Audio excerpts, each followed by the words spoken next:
For more than 100 years, a football match has come to symbolise peace in a violent time. The story goes that in World War I, enemies on the Western Front put down their guns and played a game in no man's land. Whether or not it's true, it's inspired a new project to use the game to teach a new generation about the horrors of World War I. Derek Johnson has the story. A football pitch at the University of Kent is the site for a ceremony honouring the fallen of the Great War. Part of an international peace project, the pitch is to be twinned with one in Belgium, close to the site of the famous football match in no man's land. It brings people together, different cultures, different communities, and once the pitch has been twinned with Flanders, it then becomes part of an international peace pitch network which keeps in touch with each other, because after all, the 11th of November isn't every 100 years, it comes every year, obviously. What better way to begin the arrangement than by playing a game?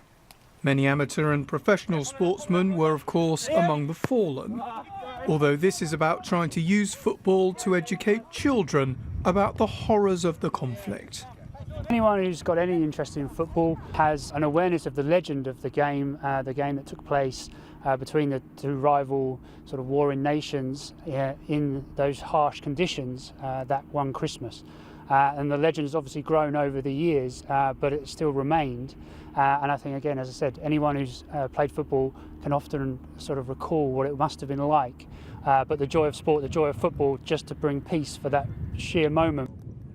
Some believe the famous match never took place, but football was played regularly away from the front line. A lot of people actually don't like history. You know, I'm a historian, I love history, but a lot of people don't. And particularly school children, some of them can be quite difficult to switch on their interests. So the use of football, something that they do, and is still very much part of their life, to say that the soldiers who fought the First World War were also very keen on football too, is a really good entry point to it for them. Thousands have so far taken part in similar projects using sport to promote peace. Derek Johnson, ITV News, Canterbury.